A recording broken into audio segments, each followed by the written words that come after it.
of cuts. We're going to talk about easily the greatest wrestler of all time today, okay?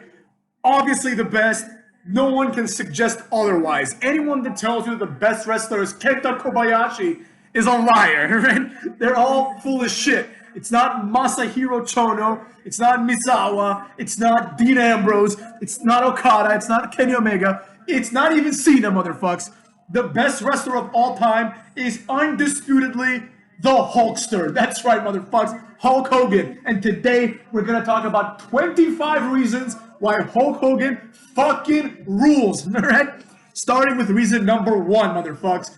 Reason one, he was in Rocky 3, which helped grow wrestling even more. In Rocky 3, he played the character of Thunder Lips, motherfucks.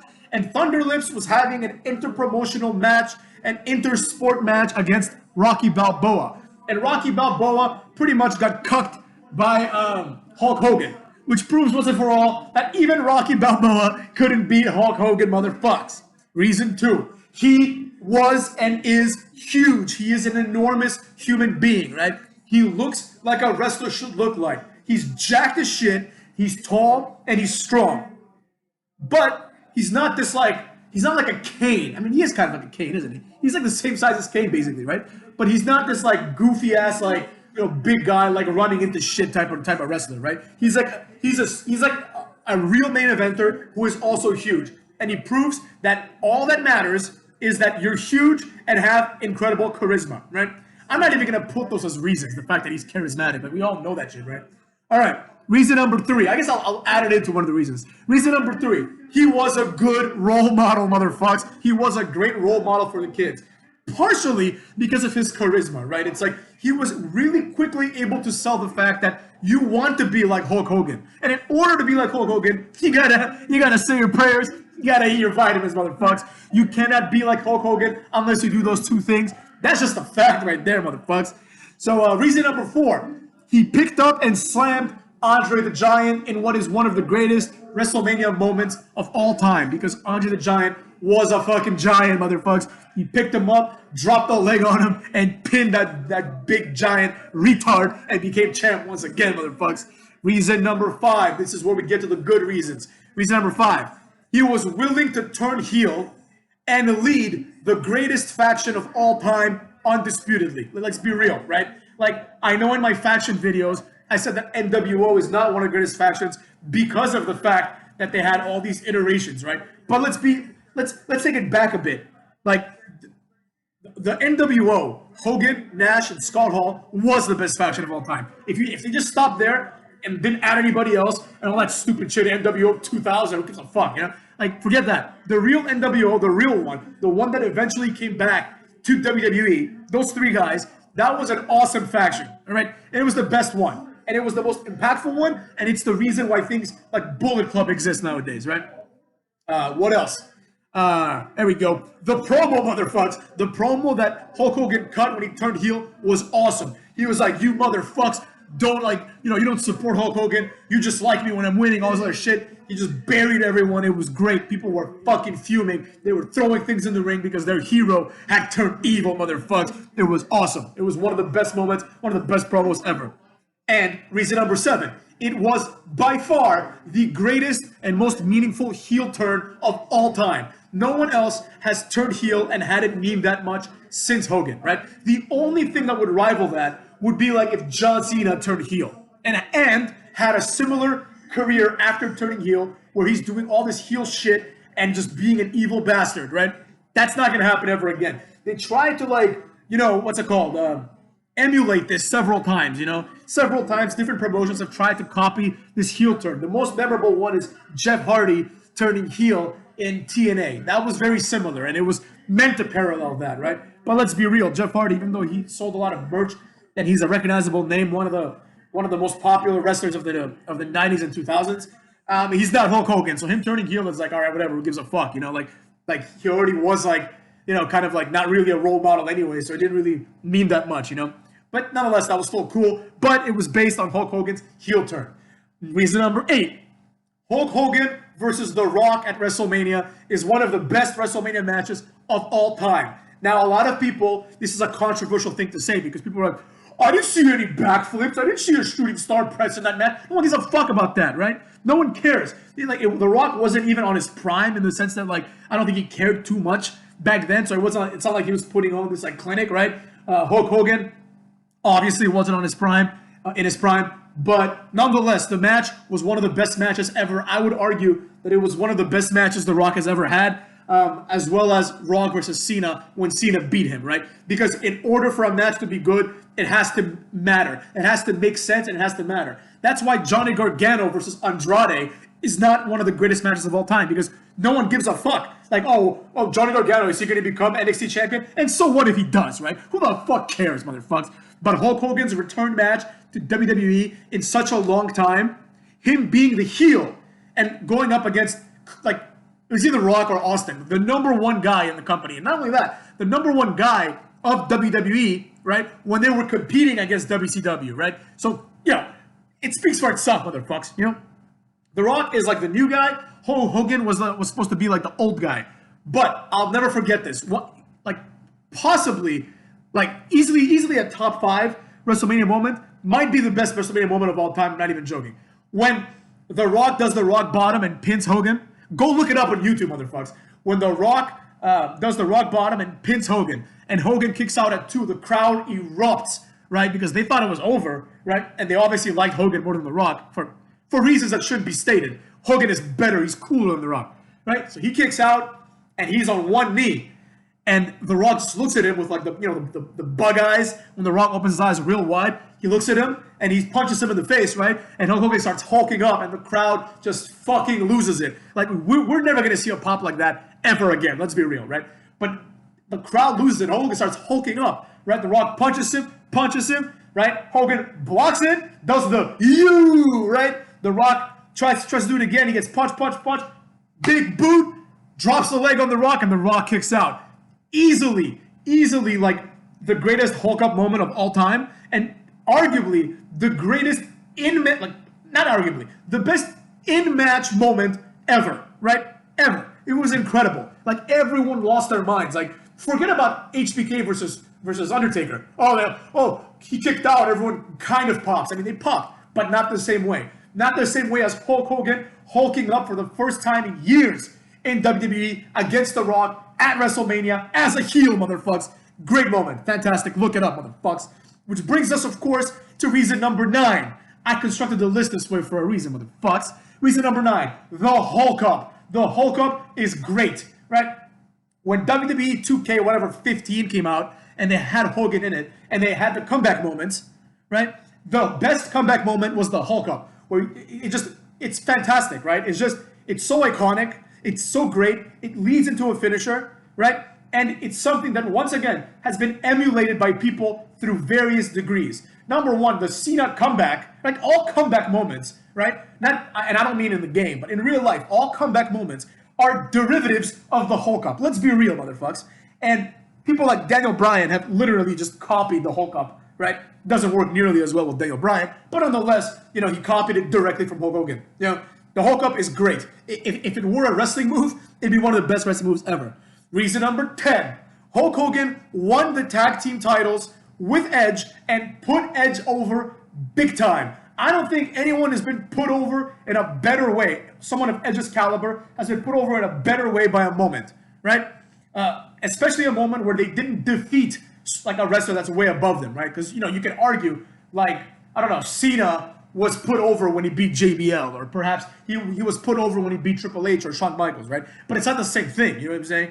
Or Eddie Guerrero by beating Lesnar. That's not even close because he cheated. He cheated! But, like, the idea, right, that Hogan partnered with Edge and became tag team champions. You became a tag team champion with Hulk Hogan, motherfucks. This would be the equivalent of me joining wrestling and me and The Rock beating, like, DX for the tag team titles. You understand what I'm saying? That's how cool that would be, right? For Edge. So not only that, but he was put over as a wrestler that Hulk Hogan is willing to team up with. You know what I'm saying? Because at the time, Edge was like, you could argue that he was a mid-carder, but he was just coming back. He was kind of like an undercard guy, right? Like he was on the same level as Cena and Rey Mysterio in the sense that these guys are the future. Like, that was kind of the narrative. It wasn't like he's ready yet, like he's not ready yet, right? Like JBL is considered way higher on the card than like fucking Edge when JBL became champion, right? Edge was still just like floundering around for quite some time afterwards. So this was a huge moment for Edge, I believe. One of the best moments of Edge's career, it has to be, right? Reason number 11. Hulk Hogan was awesome even when he came back to WWE. First of all, he still looked like a beast, right? Him, Nash, and Scott Hall all looked awesome. They all looked like intimidating motherfucks, right? And him versus The Rock, like, if that was a real fight, I honestly would put it on Hulk Hogan. I think he would just tear The Rock apart, you know what I'm saying? He beat up Rocky Balboa. What problems is he going to have against The Rock? So he was awesome when he came back. Reason 12. The Hulk Hogan feud with Shawn Michaels, for a moment, gave us heel Shawn Michaels, which is awesome. It's the best Shawn Michaels there is. And it was a great match. Primarily, this one I have to attribute more to Shawn Michaels than Hulk Hogan, right? But it wouldn't have happened unless Hulk Hogan was there. Because it's hard to book HBK as a heel against anyone without HBK just overshadowing them completely, right? Like heel HBK versus John Cena or Randy Orton. Like if Randy Orton was face, right? That would not work. Like everyone would just cheer for heel HBK. Nobody gives a fuck if Edge is face and Shawn Michaels is heel. You know, they're gonna be like, oh, we like Shawn Michaels more. Fuck Edge, you know. But in this case, it worked. It wasn't like a 100% reaction. But no one is more cheerable than face Hulk Hogan. That should be a reason of its own. No one is more likable than face Hulk Hogan. You know what I'm saying? Here we go. Reason number 13. He put over Zach Gowen. Hulk Hogan could easily have said, I want nothing to do with this kid. Get him away from me. I want to be champion again. But he didn't. He put over Zach Gowen big time. Zach Gowen had one of the most memorable runs of that decade, right? And despite the fact that he didn't do much, he's memorable. And primarily the reason why he's memorable is because of Hulk Hogan, motherfuckers. Because if he had debuted as like the tag team partner of, I don't know, Mark Jindrak, no one would give a fuck. And now that we're reason 14, I'd like to pause for a second and talk about how Hulk Hogan was a racist, right? Now, I'm not going to sit here and justify that shit. You know, you shouldn't be saying things like that. He said some horrible and disgusting things, no doubt about it, motherfuckers. However, I will say, you know, in the privacy of his own home, you know, he shouldn't have gotten in trouble for that. Nobody should have known that Hulk Hogan said that. You know what I'm saying? That's something that really fucked up his legacy, justifiably so, like I said. But nobody should have known that. That's like some private shit, and someone like leaking that is a scumbag. You know, you're just trying to ruin this man's career. We'll get to that in a second. But I will say that people sometimes, unfortunately, say horrible things, right? We all kind of do it to some degree. Now, hopefully, most of us don't do it with racism and things like that, where it's like, dude, like, you know, who cares if someone's black, right? Like, they were born that way, and there's nothing wrong with being black. So Hulk Hogan really fucked up on that one. However, by no way, shape, or form does this erase all the things that Hulk Hogan has done as a wrestler. Oh, what about Chris Benoit? Chris Benoit murdered motherfuckers, right? He murdered his wife and son. So it's not the same fucking thing, number one. Number two, Chris Benoit was never that big. If Hulk Hogan were to have murdered his wife and child, I would argue and be like, all right, he's a piece of shit. He shouldn't be in the Hall of Fame. However, he's still fucking Hulk Hogan. And I make the same argument for Benoit. He's still Benoit. However, Benoit was like 99% of his career, he was a mid-carder, so he's forgettable, and like it's questionable whether he should be in the main event anyways. I mean, in a Hall of Fame anyways. I mean, I guess he should be, but it would be more of like an Eddie Guerrero type of situation where it's like, all right, like we're gonna like fast track you to it because you died and all this other shit. Let's be real. I mean, Eddie Guerrero, one of my favorite wrestlers of all time, but did he have a Hall of Fame career? I don't know. That's arguable. You know what I'm saying? It's arguable. He was champion one time, and he won it by cheating, you know? And it was a big deal, but at the time, when Eddie Guerrero won it, it wasn't presented as this, like, Eddie finally did it. It kind of came out of nowhere. You know, they really, like, he was treating with Chavo, and all of a sudden, he's, like, number one contender, you know? It was still good, don't get me wrong, right? And it wasn't completely, like, out of nowhere. But it was something that was, like, it was more like a Kofi Kingston. Like, when Kofi Kingston won the title now, that's how it was presented back then, right? It was like, oh, he finally had his moment. It wasn't like, oh, he's been great. He's been a main eventer for all this time, and he should be champion, you know? And he kind of was, in some ways, I hate to say it, a transitional champion. I mean, let's be real. Like, he was there, like, they gave it to him because it's like, all right, like, we can't really not give Eddie Guerrero a title shot. But this is going to segue into the much more, you know, what's the word I'm looking for? Not supportable, but not endurable. What the fuck's sustainable? The much more sustainable heel run of JBL. Wrestling is a heel-based business, motherfuckers. So, that's what I got to say about that. But we've gone a little too far. You're talking about Chris Benoit all of a sudden. But yeah, Hulk Hogan, he said some racist shit. I don't believe that saying something that's racist or homophobic or anything like that should be enough to label you as a racist, right? Like, it's well documented that Hulk Hogan has been open and able to talk about plenty of things like this that I think suggests that he's not a racist. But he said something racist, and he shouldn't be like let go off the hook. But this idea of Hogan should apologize to all of us, and gives a fuck. You know what I'm saying? Get over it. You know what I'm saying? Like, he said it about like something that doesn't really involve you, and more importantly, it's Hulk Hogan. So like, no way that he's gonna be forgotten from wrestling for doing that. Like, people have done worse shit in this world and not been forgotten. You know what I'm saying? Just like O.J. Simpson, you know, he murdered somebody, right? But like, they took away his Heismans, and I'm like, what the fuck? He earned those fair and square, motherfucks. You know what I'm saying? So it's kind of the same shit. But let's move on. Reason 14, motherfucks. Hulk Hogan came back as Mr. America in what was one of the greatest moments in the history of SmackDown. For those of you that don't know, what happened was Vince McMahon essentially fired Hogan, right? And vignettes started playing for a guy called Mr. America. Now, it wasn't evidently clear that this was Hulk Hogan, right? At least to me when I was younger. You know, there was no way to know this was Hulk Hogan. It was just like some other wrestlers being promoted, right? And the storyline was that Bischoff and Stephanie McMahon both wanted to sign Mr. America because he was supposed to be the top prospect, right? And Stephanie, in order to beat out Eric Bischoff, signed him without meeting him, right? And Mr. McMahon's like, what the hell is that? And then on Piper's Pit, they introduced Mr. America, and Hulk Hogan comes out to his old theme song, right? It's obviously him. He has the mannerisms. He has the music. You know, he talks the same way. It's obviously him, right? And it was hilarious because the storyline became Vince needs to prove that this is Hulk Hogan, right? He has to unmask him, because if he doesn't unmask him, then this could just be another big guy that looks like Hulk Hogan. It was fantastic. The Mr. America thing was a huge surprise. I didn't expect it to be Hulk Hogan, maybe because I was young, but I thought it was fucking awesome. Reason 15, we touched on this just a minute ago. His theme song, motherfuckers. His theme song. Da-da-da-da-da-da-da-da-da. When it comes crashing down and it hurts inside. Da-da-da-da-da-da-da-da. So cool, man. I always mark out for that theme song. Reason number 16. His NWO theme song, motherfuckers, was also awesome. Like, that theme song just screams cool, you know? Like, you hear that, you're like, that's the coolest theme song I've ever heard in my life.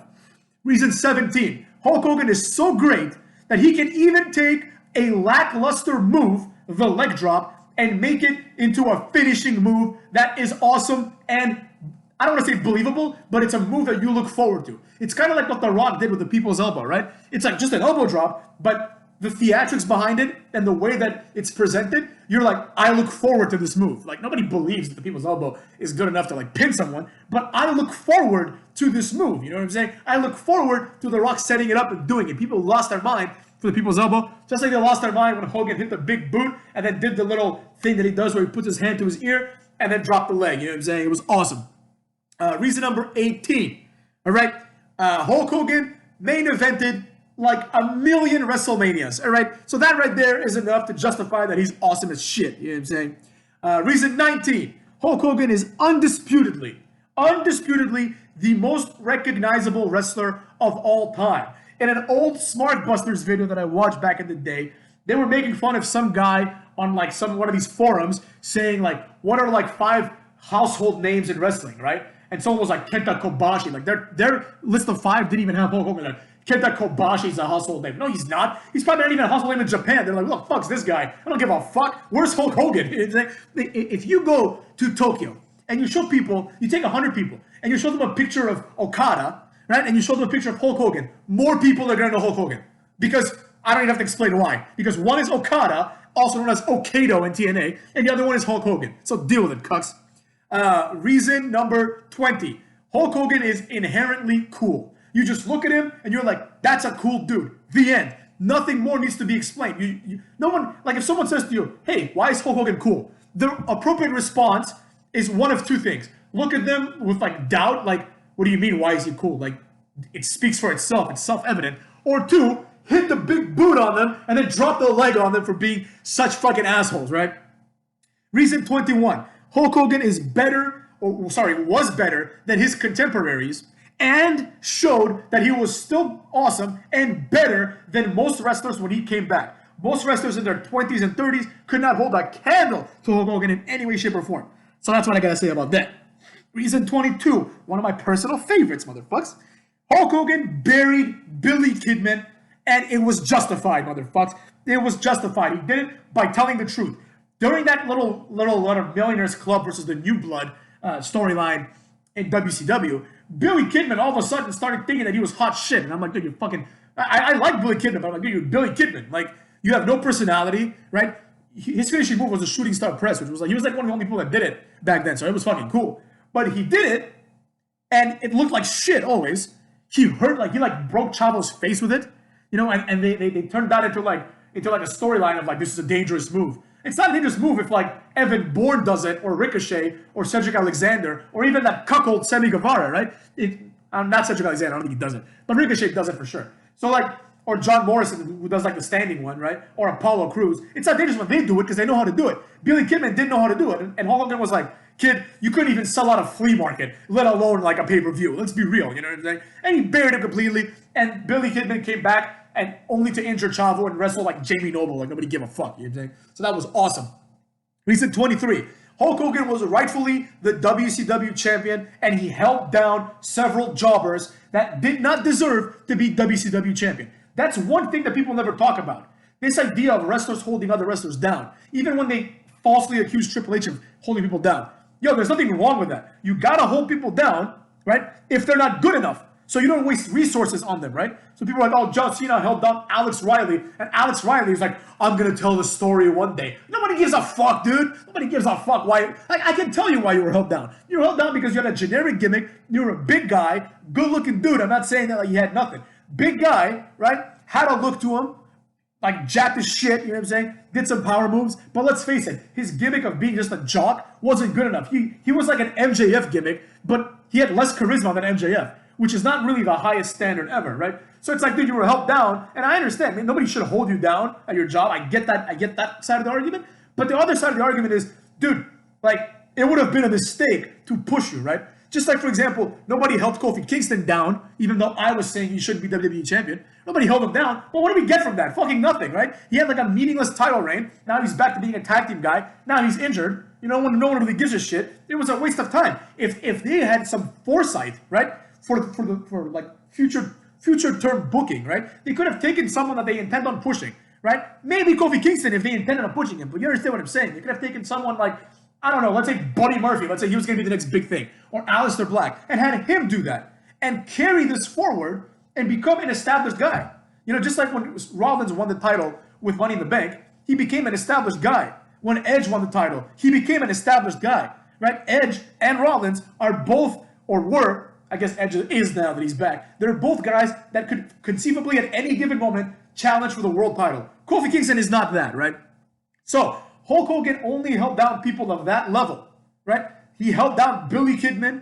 He held down these other jobbers, right? He held down like Chris Benoit. Nobody gives a fuck. You know what I'm saying? Like he held him down. He turned out to be a murderer, dog.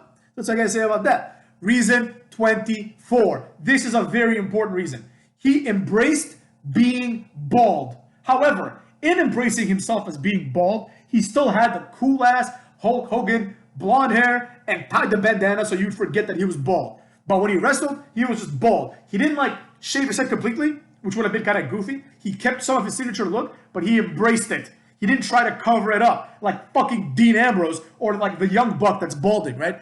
He didn't try to cover it up. He was just like, yo, like, I don't give a fuck. You know what I'm saying?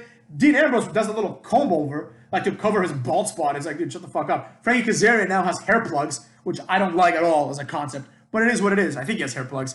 I can't explain why Frankie Kazarian was bald for like 8 years of his career and now is growing his hair out other than he was balding, and I'm pretty sure he was because I remember him balding, you know? So there you go. That right there happened too, motherfucks. And reason 25, the most important reason ever. Reason 25, motherfucks. Hulk Hogan sued Gawker out of business. For those of you that don't know, there's a very good documentary on Netflix, motherfucks. And in that, you see how Gawker went out of business. Yeah. And basically what happened was, after they revealed that Hulk Hogan said that racist shit, which he did say, again, we cannot excuse it, that would not be fair, right? He said it, it was fucked up, you know, he should apologize. I don't know if he has apologized for it. He should just be like, yo, I'm sorry for saying that. It was a thing of the moment. I fucked up, I was really angry, and I took out my anger on an entire group of people, and I should have done that. That's, I think, reasonable. But Gawker ousted this when they leaked the sex tape, right? Nobody gave a fuck about the sex tape. It was about the things that he was saying in there that really besmirched him and really ruined his career for a long time. It probably cost Hogan millions of dollars, right? Then he sued those motherfucks, and awesome guy Peter Thiel, a cool conservative, by the way, motherfucks. Peter Thiel, who many years before was ousted by Gawker as being gay, right? He was a gay dude. Nobody knew it, right? It wasn't their business to out him. They did it in this like pussy-ass article where they're like, let's be real, guys. Peter Thiel is gay. They almost like made fun of him, right? It's like they not only did they out him, but they made fun of him. And Peter Thiel, who is an awesome guy, turns out, he was like, I'm not gonna forget this shit, motherfucks. So he paid a lot of money so Hulk Hogan could afford these awesome attorneys, right? And the attorneys, because of the money, were able to continuously frustrate the process, causing Gawker millions and millions of dollars of attorney's fees, right? And before you knew it, they manipulated the lawsuit, so they dropped one of the charges so that Gawker's insurance policy wouldn't cover them. Hulk Hogan won like $100 million or some shit from it, and Gawker had to file for bankruptcy, motherfucks. And now, I personally believe in free speech, but I also believe in getting fucked when you try to fuck with someone, right? Like they outed Peter Thiel, right? He didn't do anything to them. They outed him for being gay. He didn't want people to know, apparently, right? Then they outed Hulk Hogan for being a racist, right? And then it's not just these two cases. They fucked a lot of people, you know? They tried to ruin a lot of people's lives, right? Under the pretense of, oh, it's free speech. Should they be allowed to do it? Sure, go ahead. But when the ultimate tag team champions, Peter Thiel and Hulk Hogan, decide to give you a big boot and drop the leg on you, then you can't hide behind like, oh, freedom of speech. Shut up, pussy. You know, you're writing these like piece of shit articles trying to like say horrible things about people, and then when they fight back, you cower in the corner like a bitch. So I'm very happy that Gawker went out of business. Fuck those motherfucks. And they wouldn't have gone out of business if it weren't for Peter Thiel, but also for the greatest wrestler that ever lived, the immortal one, Hulk Hogan, motherfucks. Hulkamania running wild. Hulkamania all day, motherfucks. Hulk still rules. And I got one question for you, you motherfucks. And Gawker, what you gonna do? What you gonna do when the Hulkamaniacs and the Hater Maniacs, motherfucks, run wild on you, bitch?